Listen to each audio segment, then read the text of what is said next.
We went 3-on-3 for the kickoff match, 2 big title changes, and 1 very historic main event. This is the AFTERBUZZ TV Hell in a Cell after show. Stay tuned. You're tuning into the destination for TV superfan discussion, AFTERBUZZ TV. And now, let the buzz begin. Yes. There it is. Let's let it breathe a little bit. This is the music of our brand new Raw Women's Champion. Like I said, 2 big title changes on tonight's show.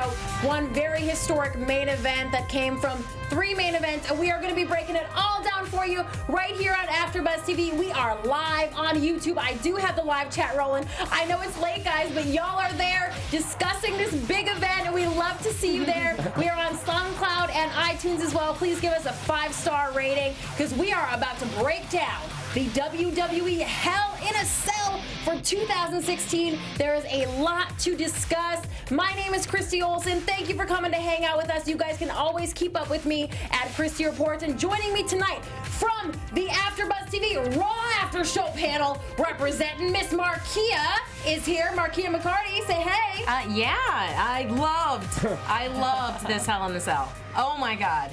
You can find me on Twitter at Markeia McCarty, MarkeiaMcCarty. Yes, and hot off the NXT in LA show. Literally. He rushed here. Steve Kaufmann is hanging out as well. Whew, I did it, guys. You can find me on Twitter at Steve Kaufmann, that is Kaufmann. M-A-N-N. And this one came from TD Garden in Boston, Massachusetts. A sold-out show for WWE's Hell in a Cell. This is their Raw exclusive pay-per-view. The first Hell in a Cell match was in 1997 at the Bad Blood pay-per-view. So we are really, really in on this one. There's been 35 Hell in a Cell matches, 0 of them involved the women until tonight. We are going to be talking about that in a moment, but first let's kick everything off with the kickoff match that we saw tonight, which usually we kind of skim over this one. I think this was a fantastic 3-on-3 between Sin Cara, Lince Dorado, Cedric Alexander versus Tony Nese, Ariya Daivari, and Drew Gulak tonight for the big kickoff match. What did you guys think of this one? I was worried going into this match that they wouldn't give them enough time. It would just come off as a spot fest. It had all the best things of a spot fest, but it was still a good match. Where they got all their spots in, but it was very clearly like, we want to win. Like, these guys are really hungry. The cruiserweight, like. But. No, I mean, the but would be predictions-wise. Sin Cara was, I think, the only signed wrestler of the 6 where you're like, oh well. Yeah, we know who's going to win, but that didn't. He was on the. Yeah, that didn't matter. He rocked it out. Yeah. I mean, Nese has some really strong moves, and I'll admit that I paid attention more to actual Hell in a Cell. I even kind of skimmed over the kickoff. And of course, that's why we're going over it now. Well, I mean, this one kind of caught attention, I think, more than your usual kickoff match. We've made some jokes about who's going to end up on this, but these kind of green guys got a big opportunity tonight, and we saw some big things from some of them. Sin Cara and Nese started off the show. Sin Cara goes through everybody until Ariya Daivari kind of turns it around. I love him. I'm just a big fan of his brother as well. We chatted with him on the X-Pac 12360 show. Nice. So I love those Daivari brothers. Dorado came out with a shooting star press. Tony launches Dorado over the top rope into everybody. The action on this one ended up kind of outside the ring. I mean, it was a good match. Just ended up with Cedric Alexander pinning Drew Gulak, and Sin Cara, Lince Dorado, and Cedric Alexander took the win on this one. But it wasn't just your run-of-the-mill kickoff match. No, it was an exciting match and I like it was on the kickoff match, the free match. They were live on Facebook with that match. That even if you didn't buy the network, even if you didn't watch Hell in a Cell, you probably still got to see this match. And that's something to whet your appetite. Yeah, whet your appetite maybe to watch Raw, be interested in cruiserweights. You might a friend might comment on the live feed on Facebook, and you're not even into wrestling, or haven't been into wrestling in a long time, and like, this is a good primer of like, oh, they have. That's not how I thought. That's not how I left it. Yeah.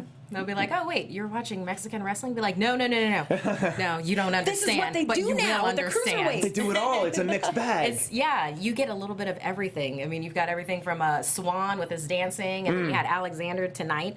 And then, like, later on, I loved the Perkins and Hendricks match because of the craftiness. But, obviously we'll get to that. But, yeah, I like that they had the cruiserweights as a starter, an appetizer. Yeah, this kind of whetted our appetite for that future TJ versus Bryan big match. Yeah. Yeah. And also, let everyone know this is here too. Because we're Raw, we're the longer show. So we're gonna. We know you all have heard that Vince hates the cruiserweight division, so let us show you what they can do so that you love them. Yeah, or that right? you can get behind them enough that he has to begrudgingly keep scheduling them. What are you guys saying on the Raw after show about the cruiserweights division? Do you appreciate how they've been built so far? What do you think? Yeah, when it first started with the cruiserweights, it wasn't that you got a whole lot of the backstory. Obviously, you got a lot of the backstory with TJ Perkins, but like when they first did, like for instance, Rich Swann, their whole thing was like, oh, he's fun, oh, he's dancing, oh, he's fun, oh, he's dancing. And then it took a few episodes before it's like you actually get to know about his backstory to the extent that you know about Perkins or Hendricks. So, I mean, if you weren't already on board with the cruiserweights, then you had to really be invested to then come around and get their backstories. But they've done a really good job with that lately. Like it was actually on Raw that it started off where Kendricks did in the locker room with TJ. Yes. Yeah, where he's like, you gotta let me win. You gotta let me win this one. My life, my wife, my money, everything's on the line. My wife, she's over on another show and they're not using her. Yeah, right? Oh, poor Taylor. Yeah. Well, Joseph Boza in the live chat said he was surprised that Rich Swann wasn't involved in the match, as he has a lot of interest in the WWE Cruiserweight Championship match later on. And I kind of seconded that. Yeah, it's very interesting. It was always interesting what exactly they do with the cruiserweights. Yeah. It is, that actually is a really good point, because like with Swann, he even beat Kendricks. Yeah. So tomorrow night we should see Kendrick playing out like Swann playing out to Kendrick like I have a legitimate gripe for the title. Right. And so does Perkins, and then we have 3 people, and then one of those people can have other things wrong. Other things wrong to fight over. And then we have two distinct cruiserweight feuds, which would be contenders, and then like 2 different matches on every card. Speaking of matches, this one didn't fool anyone. 94% of our fans. Oh. Wow, they are good. They are off to a great start tonight. So yes, as you said, 94% of our fans thought that those guys would take this match. Man. And then 3% no contest, 3% the other team. Well, hey, nice. I'm gonna root for those guys next time. On that note, let's jump right into the main show, the 2016 Hell in a Cell, which opens up with Miss Lana coming out in what I would say is the cutest Lana outfit ever. I mean, if this would have been a week ago, that would have been my Halloween costume. That's all I'm saying. Yeah, she was definitely the ravishing Russian. Yeah. And I've seen your Pinterest where you label all 20 of your top Lana costumes. My favorite Lana costumes. Nice. Well, I think that this was the indicator. This was like, okay, so if Lana's coming out, that means we're gonna get Rusev with Lana versus Roman Reigns first. Does that mean the ladies are last? Yeah. Well, and initially, even at the end of at the very end of the pre-show, just as they were counting down, the pre-show panel was like, the cell is coming down, and then they show that the Hell in a Cell was coming down. Yeah. So you knew that the first match was going to be one of these 3 matches. Yeah, and I was like, I had my fingers crossed, and I was just, oh, please let the women's be the main. And then you should have been able to tell, like, on the network, it has Sasha and Charlotte, and then Hell in the Cell. Well, and honestly, there was confusion about this only because Foley said it would be the main event. Absolutely. And then had to backpedal a little, claiming, well, we have 3 main events. Absolutely. It's one of 3 main events at Hell in a Cell. A few weeks ago on Facebook, he posted a photo of he and Stephanie looking at that poster that features Sasha and Charlotte, saying, oh, how historic this is to have the women in their first Hell in a Cell match and be the first main event. And then he backpedaled on that a little bit and said, well, it's up to the fans to decide what the main event is. No, the main event is the last match. And when Lana came out to open open Hell in a Cell, we knew that at least those boys were not going to be the main event. So this is Rusev with Lana versus Roman Reigns, our champion, a Hell in a Cell match for the U.S. Championship. This one had a ton of build-up. We know that both of these guys are vying for the title for a lot of reasons. Rusev is still trying to kind of get Lana's honor back after that whole cake scene that was like months ago. I remember I was there at Raw here in LA. I love these guys. I love this match. On paper, Rusev's the face. Rusev is like one of the most sympathetic people on the roster right now. Bully, you know? Yeah, on paper, that's exactly how it is.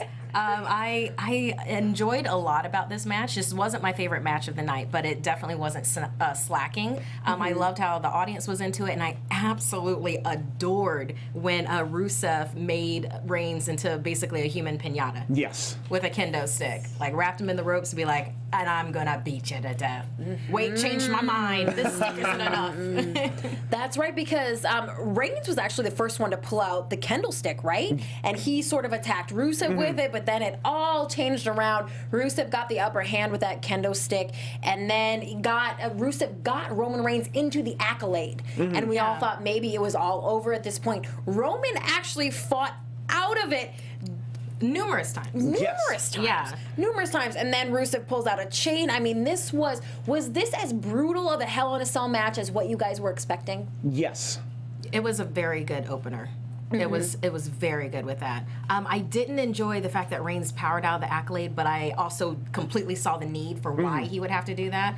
And he had a lot of product in his hair, so maybe that was it. He just slid right out of there. It's like, yes, my secret weapon. Well, and it's also worth noting one of the biggest heels or characters of the night was the Cell itself.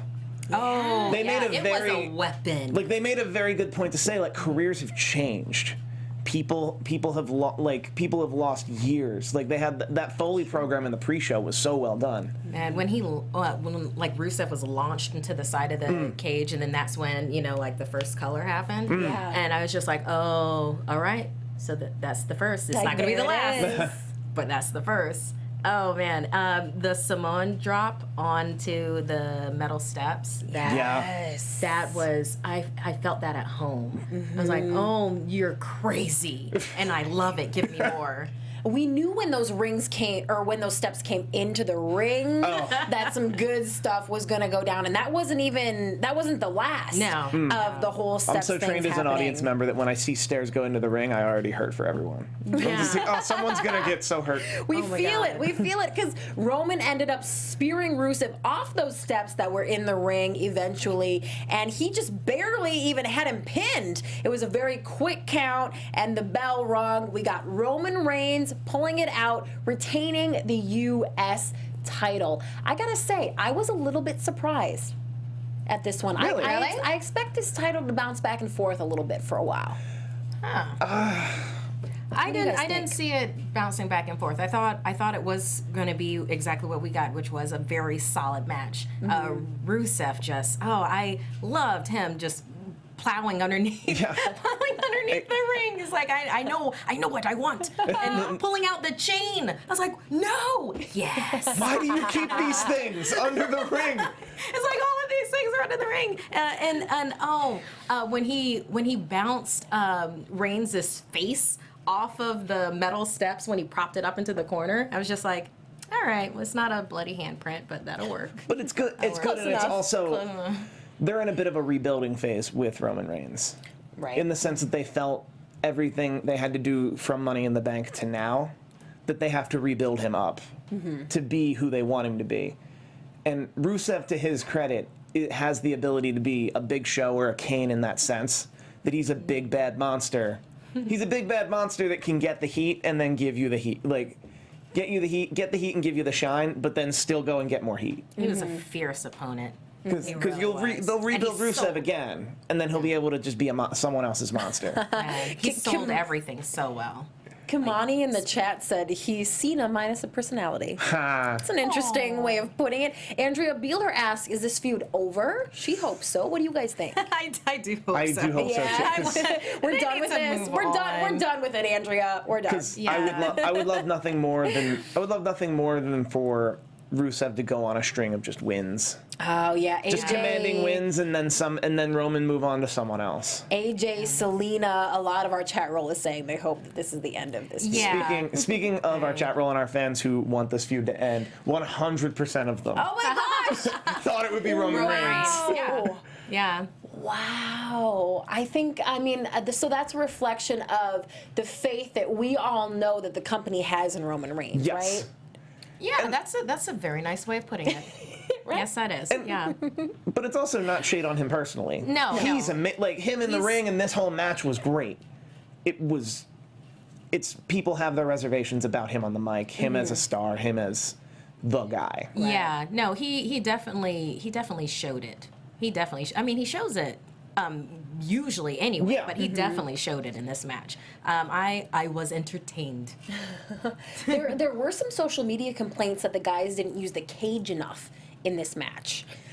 I think it was a pretty brutal match, regardless. Also, so it's probably okay. Also, and it's the first of 3 cage matches. Yeah, theirs right. being at the very top, so it would be very frustrating if they pull out all the stops and Roman Reigns spears Rusev through the cage, and then it breaks, and it's a whole You do want to pull out all the stops, but the cage can just be a cage, and then it's the in a very prosaic way, it's the carnage inside Hell in a Cell. It's that the cell creates the carnage. That some Hell in a Cell matches never use the cage.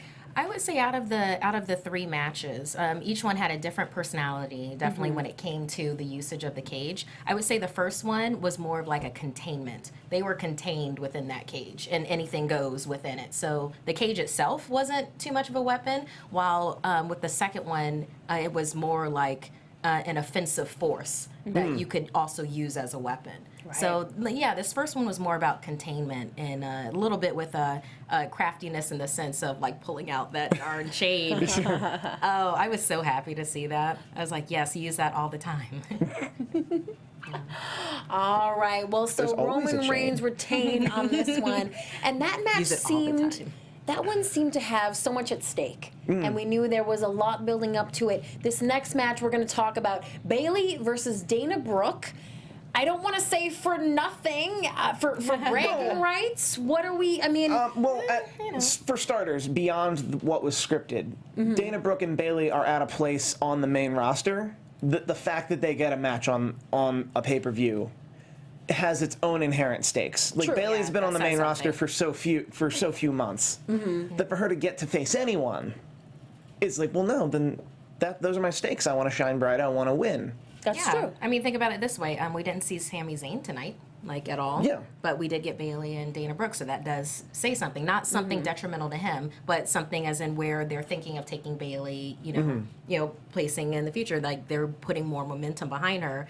The match itself, I was like, okay, I get why this is here. And I thought it was a good showing by both of the ladies. I still would love to see more from Dana. I think I would love to pit her against a monster wrestler, maybe Nia Jax. Nia She Jax. could go up against Nia. I think she could. Oh my God, when she flexes her arms, and I'm just like, you know what? I want to put you up against a mountain that will crush you, so that you can grow. You know, But in a believable way. yeah, but yeah, I would like that. I would see that match. I think that would bring something really good out of both of them. For instance. second that. But yeah, and it was just an interesting ending with this match, where it's just it kind of felt like it was okay, and that's time. All right, let's finish this. Right? Go home, ladies. And then Bayley to Belly, and Which- that's it. But that also makes them seem equal in the sense that they just go and then one person kind of beat the other, so that they leave on equal footing, and just one of them happened to win tonight. Yeah, I mean, Dana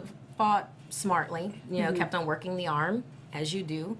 Yeah. See Kensio tape, go for it. Yes. Yeah, Dana targeted Bayley's arm, and even Byron said on commentary during this match, he said that Bayley hasn't excelled on Raw as everyone kind of hoped that she has. So maybe that's part of the story that they're trying to tell here. Let her get over on Dana Brooke, and then she can move on to the next thing. Bayley eventually turned it all around with a corkscrew elbow drop off the top rope. That was pretty phenomenal. And then with the Bayley to belly to pin Dana, and she got the win on that one. So Bayley wins.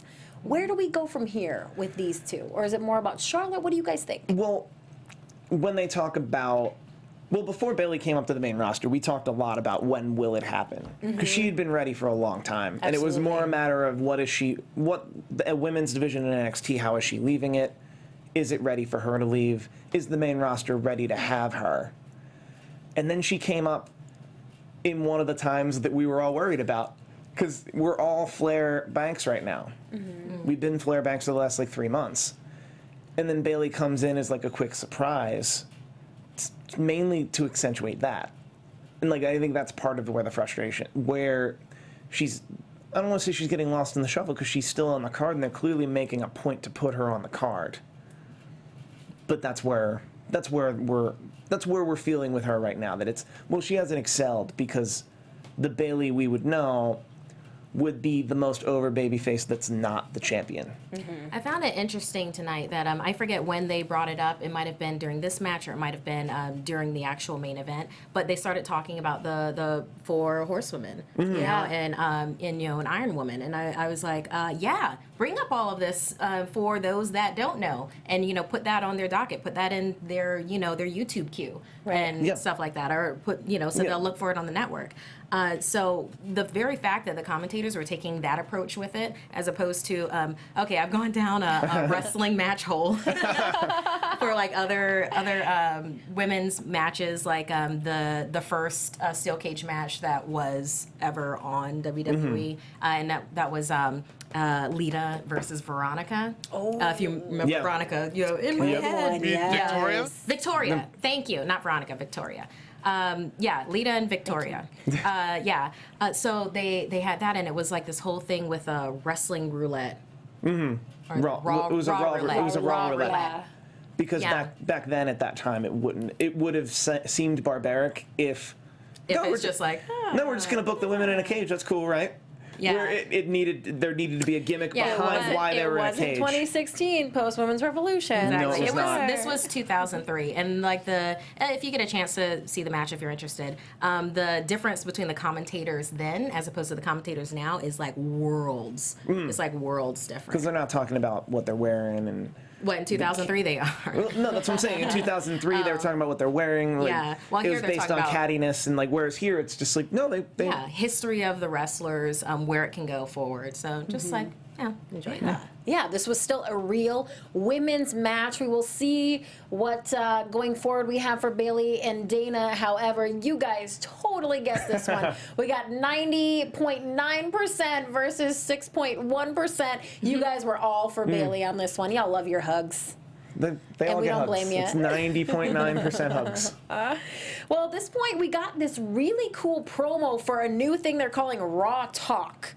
This was the first that I've heard of this. So it'll be Renee, Lawler, Lita, and Booker T. It premiered tonight after Hell in a Cell on the network. I have been enjoying Talking Smack after SmackDown on Tuesday nights, and we expected kind of an answer to that on Raw, and we got it tonight.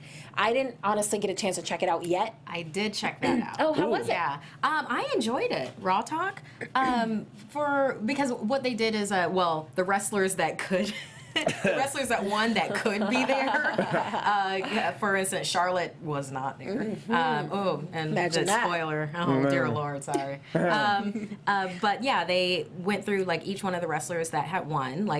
Bayley was there, but then they asked her about the main event match, and I'm like, what? Yeah, that's cool. But in any case, they had Brian Kendricks on there. I'll be giving away a spoiler though if I. That's okay. Okay, so they had Brian Kendricks on there, and how he won his match, and Booker T was not having it. Ooh. He was not. He got tense as hell with Brian Kendricks. Oh. Yeah, he was kind of mad dogging him a little bit.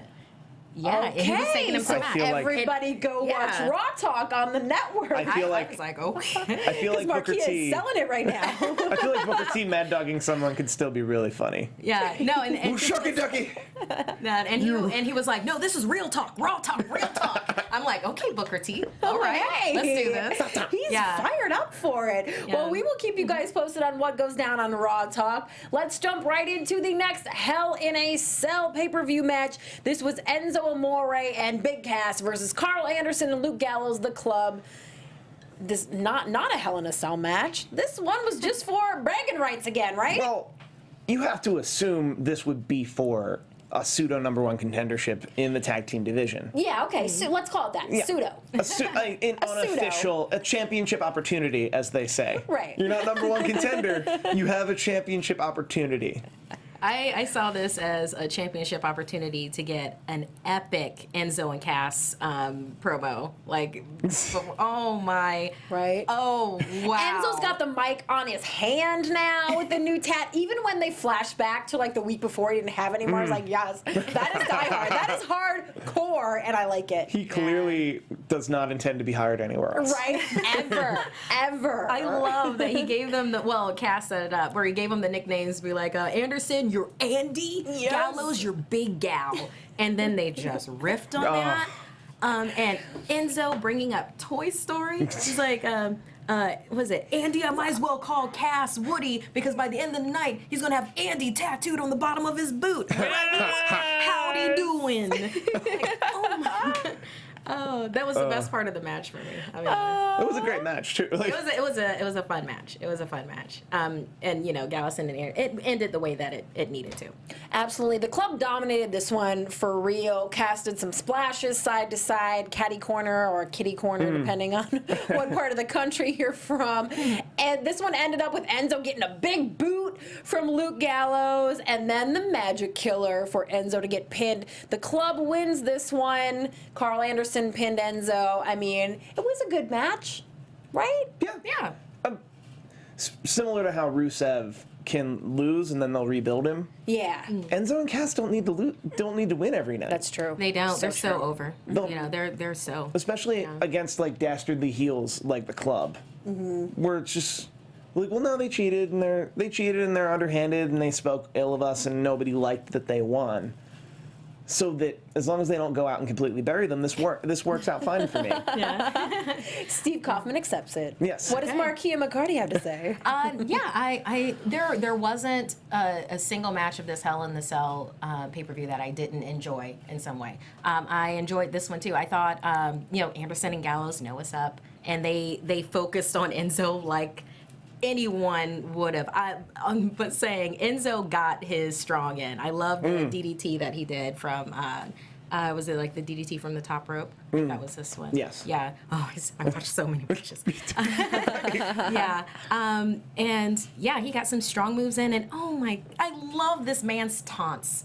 It's like he's like a Super Smash Brothers character, and Pika Pika. He's that. Well, And they even compared him to a Chihuahua a little. that's in right. this- They in did. this- Chihuahua with the bulldog. I do but love yeah. me a Chihuahua. Well, because he had that said in magic color interviews, was well placed though. he had said in interviews that he's essentially the Joe Pesci to Big Cass's Robert De Niro. Where Joe Pesci will pretty much just talk his way into something like, oh, I'm funny. Handle my light work. Like, handle it. Yes. That is why they are one of my favorite tag teams. Moving on to two guys who are not. Oh, well, let's not move on. Let's talk about what you guys had to say about this one. You guys are so good. Can I just say that? Y'all are so good. You guys had 61.7 or 1. 7. That's a 7. 7. Okay. I think Okay. pretty sure it's 69.7 and then 30.3. Okay, for Luke Gallows and Carl Anderson to take Enzo and Big Cass at 30.3% for this one. Dang. That would have guys not are been my good. prediction. No? Because in spite of how I feel it worked out fine, Enzo and Cass winning would have made a little more sense beforehand. Right. In if you plan on putting a belt on them. Mm-hmm. But you don't have to. Fingers crossed. All right. No, I like. Excuse me, I like New Day. I want them and to you break the always have. record. I want them to break the record. Well, yes. I'll just say it. I want them to. Go big or go home with them. Well, at this point, they mentioned the record enough that it's pretty clear they're going to. Oh, there's a record? Oh, yeah, I think I heard something about that. Before that, let's jump right into our second main event of the evening. Kevin Owens, the Universal Champion, versus Seth Rollins for the Universal title. And the second we know that this is the match, we all get excited. Yes. Yes, doubly excited. Because where did Jericho go? No, Where did he go? doubly excited because it's like, yes, this match and this match will be amazing, but because this match happened, that means that the women's match has to be the main event. Yes. Right? So, yes. I was just like, what? And I think Boston got pretty rowdy about it too. Yeah. Yeah. Oh, and, they were and because they're hot about that, Understandably they're hot so. for this match to begin with. But on top of that, it's like, this means Sasha Banks is coming out last. Yeah, I get Christmas and my birthday at the same day. So. And they're going to get to see the whole show because they're not going to leave after the women's match, which is what WWE was afraid of. Wow. And so, but let's talk about this one. This one kicked off very, very brutally. Kevin Owens immediately is searching under the apron for some weapons. Seth pulls out a table while Kevin Owens is down in the ring. Kevin launches Seth through the ropes, head first right into that cage. These guys really utilized the cage, really took advantage of the fact that this was no DQ. Pulled out everything they could. I mean, at one point, Kevin Owens sets up a table, gets a little confused. Where's he going to put it? He's got another table. What's he going to do with it? He gets really creative. I mean, this one, start to finish, was what I would expect from a Hell in a Cell match. Do you guys think so too? Yes. Oh, this because was they awesome. Yeah. This was awesome. Because they had like the Carnage Hell in a Cell match before the interference. Yes. That it was still just like, oh, this is like they're pulling out everything, they're going for it, like they're just going for broke. Yeah, and like I said before, the cage was an offensive force. Like from the very, like close to the beginning where Rollins was launched into the side of the cage. He thought that the Rusev launch was bad. This was like head into the cage. I was just like, whoa.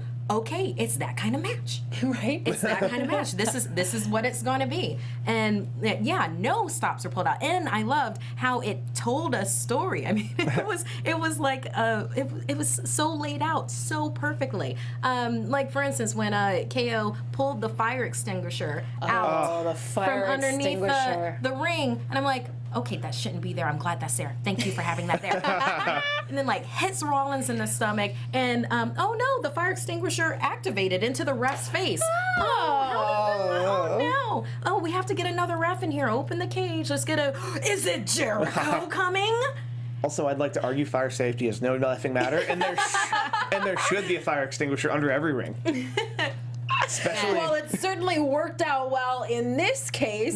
Jericho took that little opportunity to sneak right into the cage while the referees were switching. He locks himself in, and this becomes a handicap match by all rights and purposes. And the guys played it out very, very well. Don't you guys think? Yeah. Yeah. I mean, this was so good. I just loved how this went. Like, they pulled the chairs out from underneath. So you've got the steel chairs, and KO's like, get in here. And they're both going to go at him with the chairs, be like, oh, no, it doesn't work that way. Because then Rollins kind of, it seemed like he was a bit dominated for, like, most of the match. I mean, everything from, when KO did the cannonball to his face on the outside of the ring, like against the cage. I was like, wow, you're just utilizing everything, bro. And that's not a position that we see Seth Rollins in very often.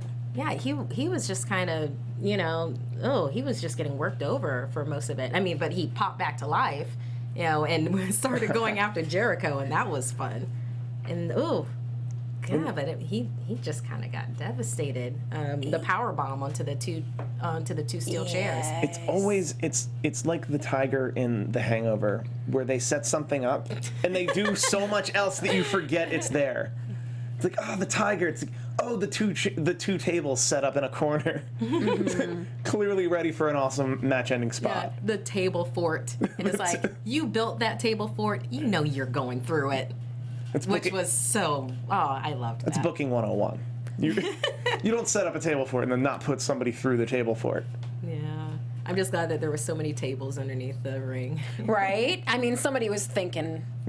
Somebody was thinking on this one. This one ends up with Kevin Owens powerbombing Seth Rollins right into the chair, pins him, and Kevin Owens wins, retaining the Universal title, which again, you guys are so good. 87.9% of you guys predicted that Kevin Owens would be victorious in this match versus 9.7% for Seth Rollins. Those are not numbers that we see for a guy like Seth Rollins very often. No, he's He was 9.1 and it was 3% no contest, which it's a Hell in a Cell match. Like, that's how sure they were of a Jericho interference. Right. That there were 3%. They were like, I think it might just be a schmaz and just be like, nobody wins in a Hell in a Cell match where, like, somebody typically wins. Yeah, I like that they set up a possible rivalry come Survivor Series between Jericho and Rollins, because, like, Jericho got that, like, cheap shot in at the end. It's like, whoa, dude.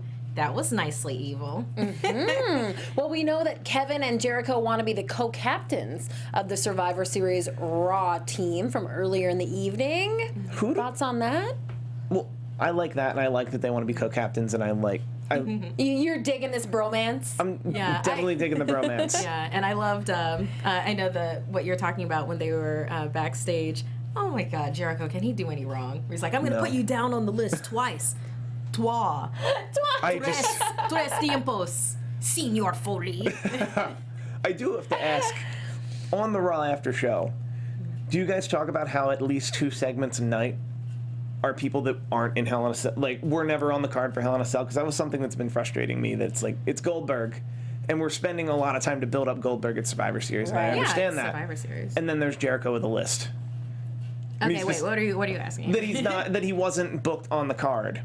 Jericho? Jericho. Oh, because but he's all over. I know. When you see KO, you know you're going to see Jericho. I mean, that's just been that's there. He's like a bromance. He's like the I don't want to say the tagline, but it's like even on Raw Talk, they were both on Raw Talk, and they were so funny. Yeah, they were pretty fantastic, like the two of them are.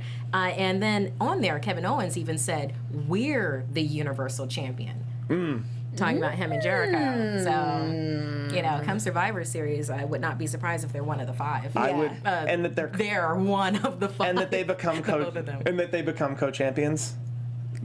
Like Lay Cool were the Divas champion, citing what we can call the Lay Rule. No? Maybe? Workshopping? Get out. Well, let's see you later, Steve. Let's check in with our chat roll. McLovin is awesome said, I was expecting Triple H to pedigree Rollins and Owens. Ooh. That would have definitely been interesting. Andrea said Jericho's the most over guy on the roster. AJ says Kevin, they want Kevin and Chris to be the captains. Oh, King Davidicito, good name, says Oldberg tomorrow night. My goodness gracious. You guys were loving this match, and you have a lot to say about it. We're going to keep checking in with y'all as we move on to Brian Kendrick versus, Brian Kendrick versus TJ Perkins for the Cruiserweight Championship title. This was one with a lot of build-up. We saw in the last couple weeks a very desperate Brian Kendrick actually asking TJ Perkins to throw this match and let him win. A lot of setup here, and this one did not disappoint. Right from the very beginning, Kendrick tapes TJ's hands to the rope. This was wonderful. I thought that was creative.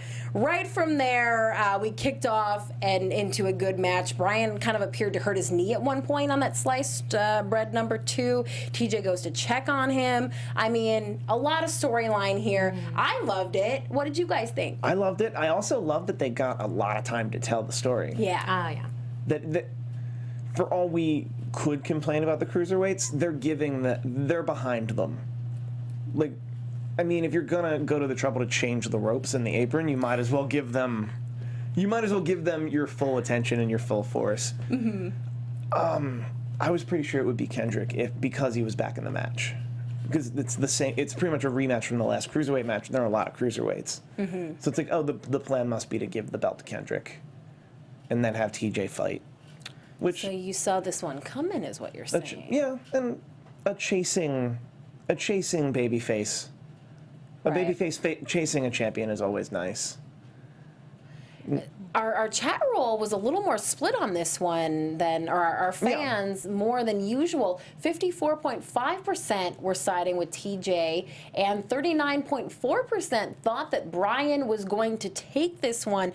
They were correct. Kendrick actually put a submission hold on TJ after that distraction with TJ going to check on him, and TJ tapped out, making Brian Kendrick the brand new Raw Cruiserweight Champion. I guess just the entire Cruiserweight Champion. Markeia, what did you think about this? I like the story that they told with this. I mean, it was a fun back and forth between the two of them. I really enjoyed whenever Kendrick would try to pin Perkins and he would, kick out of it, and he'd look at him like, "For real, bro? Right? We talked about this.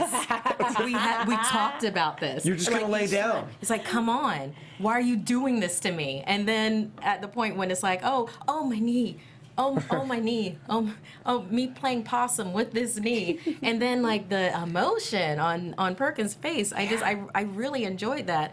To then, headbutt and eventually get him with the Captain Hook. And I was like, oh, all right. Yeah, I'm on board with this. That was skeezy, and I love that you did it. So yeah, I enjoyed this match. Like I said, there wasn't one I didn't enjoy, but I liked this back and forth. I loved like the layers with it. So yeah, I'm looking forward to more cruiserweight fun and wrestling with that. Yeah, dude, yeah. The Cruiserweight division is playing out like a telenovela. Yeah. At this point, I mean, a lot of drama over there in that Cruiserweight division, and I am not complaining. Yeah. Yeah, a couple more guys having some drama backstage. Cesaro and Sheamus. We catch them in a moment arguing about travel and money. You owe me for dinner. You owe me for this. But what about the time we stopped at the gas station? I don't know. That particular promo didn't do a lot for me to hype up this match. It was what I expected. Okay, so I guess my question is, coming into this, Cesaro and Sheamus versus The New Day, our Raw Tag Team Champions for the Tag Team title. Was this something that you guys were excited to see? Well, I knew that, Cesaro and Sheamus wouldn't, not at this point, not these guys, not this close to the finish. That just wasn't going to happen. That being said, I enjoyed the ending that they did. I mean, hey, might as well have fun with it. If we already know New Day's going to win, let's have fun with this. Which is what the New Day is. Like, they've never been a competitive, like, they're going to go in and just beat you team, like the Revival or like American Alpha or like other teams, like other tag teams on TV. They're a fun team. They're a fun team. That doesn't mean they're a joke team. But for them to go out and like be a part of just a funny segment and match, that's okay. That's the slot they're filling. Right. George said in the pre-show it looked like the New Day were heels. And that's kind of interesting. Let's talk about that. They're ragging on them a bit, and they're really ragging on Sheamus. Yeah. Like the crowd's like on board with doing shame. I actually saw that as well in the pre-show. It looked more like they didn't want to be in the social media lounge. Oh, George said they were getting laughed out of the social media lounge. No, they make fun of Tom Phillips all the time. Okay, on cool. Up, Up, Down, Down, and anytime they do backstage interviews that go on YouTube. This is one of the first times that it got shown as a part of the pre-show. Then that's what I thought I was seeing. Also, congratulations on Up, Up, Down, Down, which is celebrating 1 year. Oh, hey. Don't quote me on how many years. At least 1 year. 1 year of harassing poor Tom Phillips. I did feel a little bad for him tonight, but let's jump right into the match. It looks like Big E and Xavier Woods would be the ones to compete for the New Day. At one point, Cesaro thought that he had him pinned. It was a DQ. Was Xavier Woods tapping? This one had a very confusing finish. It looked to me like Woods was tapping. Kofi interfered and caused that DQ. I mean, I needed to listen to the commentators to know what was going on here. Were you guys as confused as I was? Well, I saw what they were doing. It's like Cesaro. It has been a very long day. Thank goodness for coffee. Cesaro was working Xavier pretty good in the ring, and then like Sheamus picked up Francesca too and started wailing on. He actually went after Big E with it. And then Kofi's not going to let his homeboy get beaten up by, their sister, Francesca. So, yeah, he, paradised him. And unfortunately, the ref saw that, or actually, fortunately, the ref saw that before he saw Xavier tapping out. So then it was called on the DQ. So, but poor Francesca, too. I hope she's okay. I know. Yeah. That homegirl goes through a lot. She goes through a lot. I am a little worried because Xavier did tweet out R.I.P. Francesca, too. Oh, no. Oh, no. Well, she dead. So She's dead. you'll be dead. You'll be joining Markeia tomorrow on the Raw After Show. That will be in memoriam. It might be a In broken memoriam. So whip out your black too. lipstick, girl. Oh, you're gonna have to do the purple lips. Well, it's a Halloween. I'll have to be in mourning. Oh, actually, I'll be Misty Knight, so I'll be doing that. Okay. Oh, Yeah. you would come up with a good one, girl. I like it. Everybody tune into the Raw After Show tomorrow. Yeah, unfortunately, my latex catsuit, the order got canceled, so I never got that. So I whipped up a different outfit. Wait, is that like an excuse that we can use for not losing enough weight to look cute in our costume? Because that's the one. Because I was gonna think, and I was like, no, not looking good in this. So that's my thing. It didn't come. It didn't come in the mail, guys. There you go. It didn't Use come. it. Use it.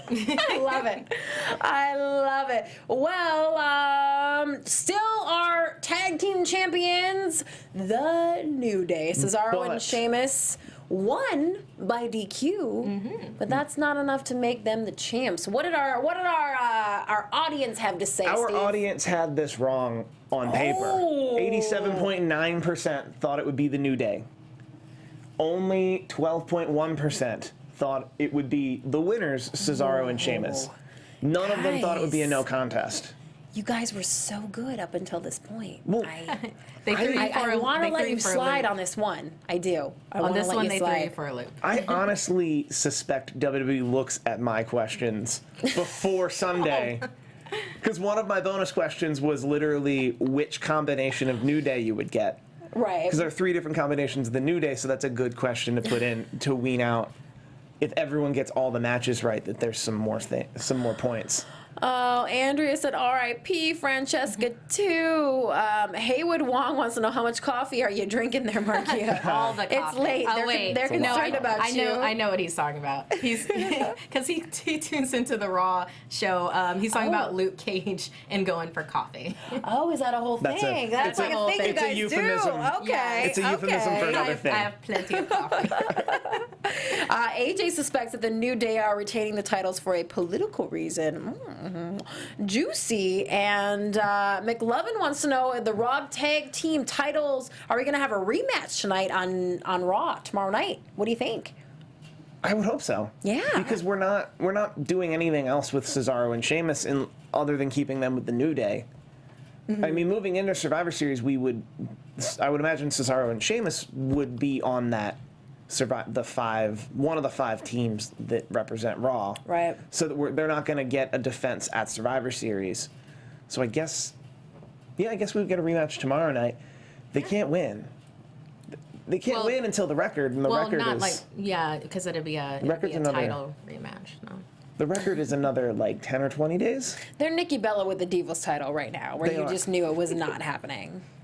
They're not losing it. They need to stop. Not losing it. This is what they want. They probably already have the plaques printed. The New Day is already kissing the little pieces of paper, whatever the hell their thing is going to be. But if they, I like that you think of them like yep, let's Right? do this. Yeah. part of me We all saw it. honestly wants that if they want these things to be important, that they don't bring them up months in advance, like the records. Right. Like similar to Nikki Bella, like the reason we knew Nikki Bella would never lose the title at that time was mainly because they kept mentioning the record. The record, You the think record. that like The- cuts down on the anticipation? A little bit. I think it would be a lot. Patient. I think it would be a lot more fun. Nailed it. Thank you. Thank you. Took a sec, but we got there. Yeah. I think it would be a lot more. I think it would be a lot more fun if one day they were just like, and now they broke this record, and they make a big deal about it after they break it, instead of making a big deal about the record while they're chasing it. Is the New Day going to have a celebration? After they win? would With be champagne a- and cakes and Kanye and Kim and the whole thing? It would be a booty-bration. Ah, yes! Yeah. And Kanye, Videos. Kanye and may or show up for Kanye, booty-bration, let's be Kanye real. and or Kim would show up. Yeah. Who else would be there? Who? Right? Who? Okay. All That was our right. silly moment. We We're had doing our good. fun. We're We doing had our good. fun with that one. There is so much to discuss coming up on this main event. The main event. I am saying it again. It's been weeks. We were wondering. The main event of Hell in a Cell 2016 is the first ever women's Hell in a Cell match. Charlotte versus Sasha Banks, our champion, for the Raw Women's Championship. Let's just take a moment to let that sink in. Charlotte comes being carried out in a big entrance. She is 13-0 in pay-per-view singles matches, 12-0 in title matches and pay-per-views. That makes her the longest streak to begin a career in WWE history for any superstar. This girl knows how to win in a pay-per-view. Would she become the 3-time champion? Sasha's got just as big of an entrance, our champion. She comes out. We know that she's got some of her friends and family with her, some of the guys from the local wrestling school. She is representing, and she's wearing camo because this is the battle of all battles. Both women are standing in the cage as they lower that cage down around them. The pageantry of this, the whole lead up, watching both Charlotte and Sasha look up as this cage came down. Yeah. What a fantastic way to kick off this main event. And everything down to the Mick Foley speech last week of what the cage is, what it means, is just told so well. Also, this is the debut of Charlotte Flair, if I'm not mistaken. Because she changed her name, she added her last name officially. She goes by Charlotte Flair instead of just Charlotte. Okay. I wouldn't be surprised. I didn't notice that. I was just like, I was so into this match happening, and then it was there, and I was like, oh my god. And I love that the action started before the match even. Yes. Before the match even started. Yeah, the action let's jump started. right into that. I mean, talk about your storytelling. Talk about your unexpected. I think I came into this with no expectations, just knowing that this is going to be a first ever for the women. And when they took it to such a different place, and they bothered, I think that's how I want to say it, they bothered to tell a good story. They bothered to give us even more build-up, even more anticipation before the bell actually rang. I appreciated the heck out of that. You guys too? No, me too. Oh God, yeah. No, this. Sorry. Oh, okay. Yeah. When Charlotte Flair didn't bother to even wait, you saw it. You saw it. She was like, no, it's time now. This is happening now. And just went after Sasha. And to the point where Sasha, wait, the cage is going down. Oh, wait, Sasha's in the way. Stop the cage. Stop the cage, someone. Because he was right there. And then they just went at it outside of the cage. Started climbing on the side of it. And I was like, yes, no, yes, no. Like, that entire time. But before the match even started, Sasha sends Charlotte over the barricade. They're brawling in the crowd. How often do you see the ladies actually get in there in the stands with the audience? And again, like you said, climbing the cage. I mean, this couldn't have been in it. Charlotte pulls Sasha off the cage, pulls her back, puts her through the table. The match had not even started at this point. This is unbelievable. Also, when they were outside the cage, the first thing I was thinking was the report we read weeks ago was that Charlotte Flair wanted to do a moonsault off the top of the cell onto the. She started climbing. I was like, oh no. Oh no. Here we go. Oh Here no. we go. Come on. So when Sasha started pulling out the leg, I was like, yes, get her down. Get her down. This would be. Get her down. But yeah, no, and then when Sasha went through the table, and then she just stayed down, and then she just started crying on the side when she was like crawling and she could not get up, and she was just sobbing into her hands. I was like, wait, is this real? It's for real? Did this just happen? And she's just like really feeling the weight of that, all of this buildup, and then that's it. Well, obviously, sure. I mean, I expected I expected that X to go up. Yeah. I was waiting for it. I mean, I think is that the way you know that it's not a work? I kept expecting that. Yeah, they the neck pull brace. that stretcher out. They're putting her on the stretcher. They are strapping her in with that neck brace. I mean, I didn't know what to think at this point. Yeah. Those moments are always rough because you're never. Only because I have a background in TV production that I tend to figure them out, but most people don't, and most people are genuinely don't know what they're seeing. Right. Whereas, like, some of the few things I know to look for is the camera running to catch the shot, or is it already there? If it's already there, it was probably meant. Also, like, how quickly the EMTs get out. Like, it became clear that they were working, but I didn't care because I was compelled. Yes, exactly. Yeah, and then when they started announcing, oh, you know, by forfeit, and you know, and she's like, no. The boss got up, and they're like, no, wait, get back on the stretcher. No, and she smacked the heck out of whoever that was in the way. Wrong place, wrong time, buddy. Yeah. And then, and the pace of the match itself. The timing on all that was perfect. Just as JoJo is about to make the announcement that Sasha is the new champion, or that Charlotte is the new champion, I'm sorry, Sasha fights her way off the stretcher. This is where I want to really get into it, because I wanted to ask you guys, this was great leading up to this, but at this point, is there still believability that Sasha went from being put through the table and getting strapped onto a gurney and a neck brace to being able to compete in a full match? Well, Were you okay with that?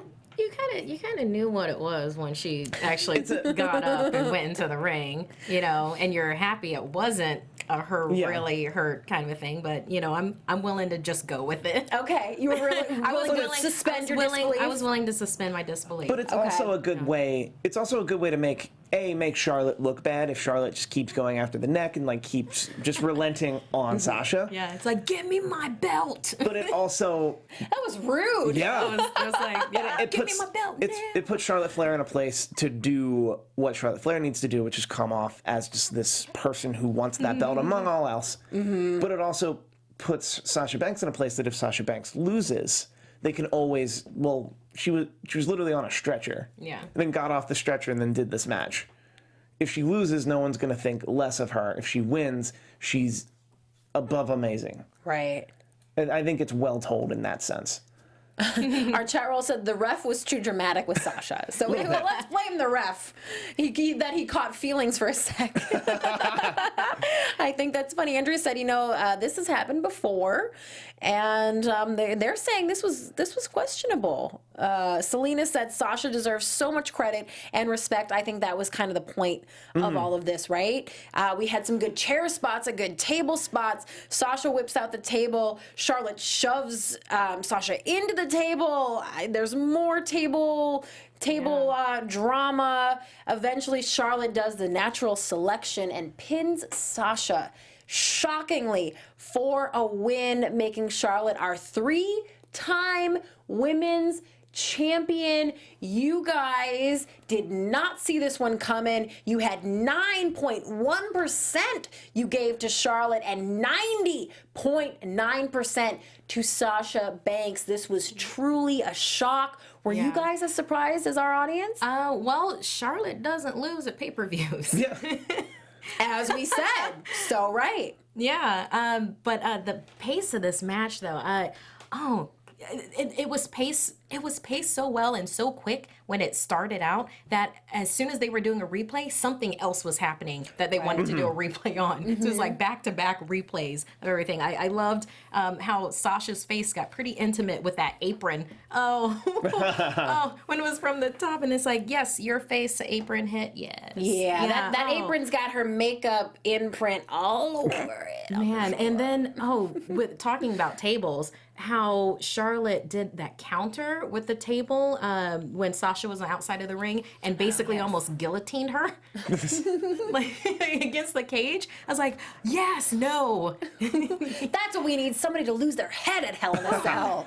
Yes. From a public relations standpoint, that is what they risked with this match. And that's why there was such an immediate scoff of letting Charlotte take such a huge risk on top of a risk by doing a moonsault off top of the cage, or even like realistically, if they would have let her done it, it would have been the midway part of the cell, similar to where Sasha Banks was powerbombed from. Yeah, I swear to God. I figured she would Spider Woman and then kind of flip back. Oh, that Spider Woman! I loved that. He's like, yes, you use that cage. Oh, you little athletic awesomeness. But no, I swear to God, when Charlotte had set up the table near the corner and then it put Sasha on it and then started climbing up, I thought that was going to be the moonsault. I thought we were going to get a corkscrew moonsault onto Sasha, onto that table. It ended up not working that way, which my one regret. for in my head how I wanted it to go as opposed to how it actually went. But I loved like the ragdollness of it. I love that a natural selection was the thing that actually ended up, doing it. But yeah, that corkscrew moonsault through a table, that would have been awesome. Oh, and there's still so much time. I was gonna say there's still so much time. I guess no. When she did that onto Sasha outside of the ring, was that like 2 Raws ago? 1 Raw, two Raws ago, something like that. I think it was three Raws ago. I still have that GIF on my Twitter. Yeah, that wrecked me. That ruined me. I loved it. Yeah, and I'm glad that I love the boss. I'm glad that Charlotte won this. It made sense for her to win it. Our chat roll is agreeing with you, but Stephen Williams said, I'm starting to think that Charlotte won't lose the title until WrestleMania, and then it'll be to either Nia Jax or get ready for Asuka to come on up. I do think we live in an era where it's not save it for Mania anymore. Because we essentially do close to 20 individual brand pay-per-views, and then 4 big 4 co-branded pay-per-views. As has been made clear with the Royal Rumble not being in Los Angeles, as we all thought it would be, but because they want to play a stadium in Texas, the Royal Rumble will be at a stadium. So that I think they're trying to build to a place where the big 4 pay-per-views can play stadiums. Right. So much so that you could presumably hold off till Rumble, hold off till Survivor Series, that it can, the hold off till Mania that we've always said for tried and true, can become the next big 4 pay-per-view. That said, I think we could hold on to Charlotte till the Rumble. I would also like to see a women's Royal Rumble. Oh. A 20-woman Royal Rumble. I want a Money in the Bank, women's Money in the Bank. Yes. Oh, I so thought we were going to get it this year.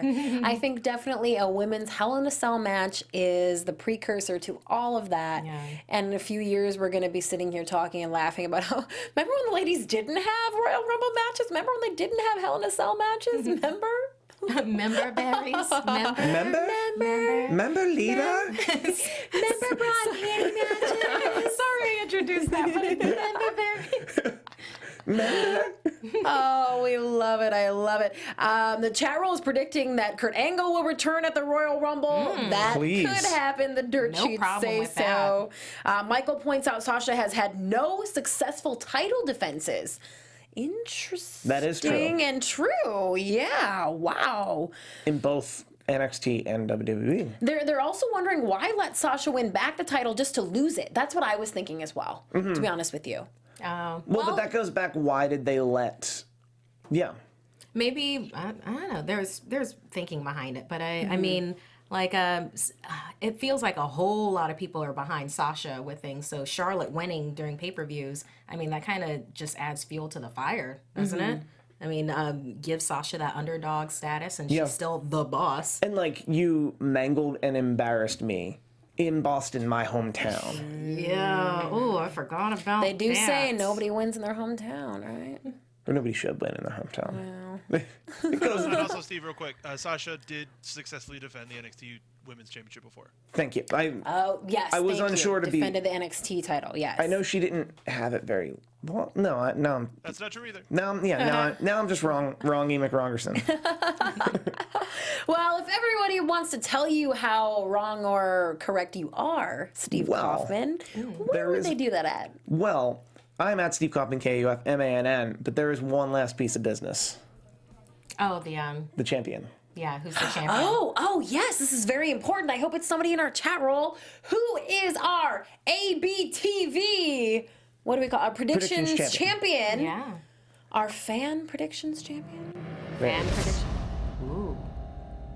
Ominous. Whew. So, I can say with a decent amount of certainty, but I will still say it's an unofficial announcement. You gotta go home and do more math? Yes. What's up? Okay. At Selly6411 is likely our new AfterBuzz TV predictions champion.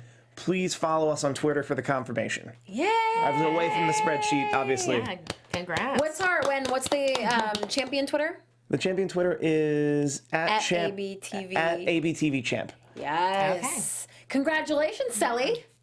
Yes. I'm just had to throw that out there. I feel like we should be more ceremonious. Hey, good job. Smiley face Seriously, figure A+. congratulations. One of these days we're going to get back-to-back champions. Because you have to have won more than one pay-per-view to have more points to win the prize pack at WrestleMania. Oh. There you go. It's going to get good. Yeah, that prize pack's going to be everything, too. It is.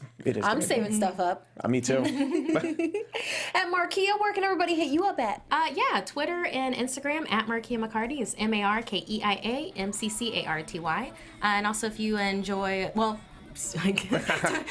you enjoy wrestling, so turn into Raw tomorrow, and we'll see after Hell in a Cell Raw. Yep. It's going to be an interesting one. Yes. And then if you enjoy comics and Marvel news and the such, I'm on Marvel Movie News, Popcorn Talk. That'll be 11 a.m. on Tuesday. Any of those are my Snapchat, which is Darth Thin Mints. Darth is in Vader, Thin Mints as in Girl Scout cookies. I love it. I love it. Well, you guys can always keep up with me at Christy Reports on Twitter, Instagram, and Snapchat. And please also check out X-Pac 12360 right here on AfterBuzz TV. We had Jesse Ventura and Joey Styles on our last episode, and we break down the Total Bellas every Wednesday night at 9 p.m. on the AfterBuzz Total Bellas After Show. We are so glad that you guys have come to hang out with us tonight. We appreciate everybody in the live chat giving us their opinion. Please give us that thumbs up, and we will see you in a couple weeks for another pay-per-view. In the meantime, tune into our Raw and SmackDown after shows right here on AfterBuzz TV. Have a great night. Bye-bye.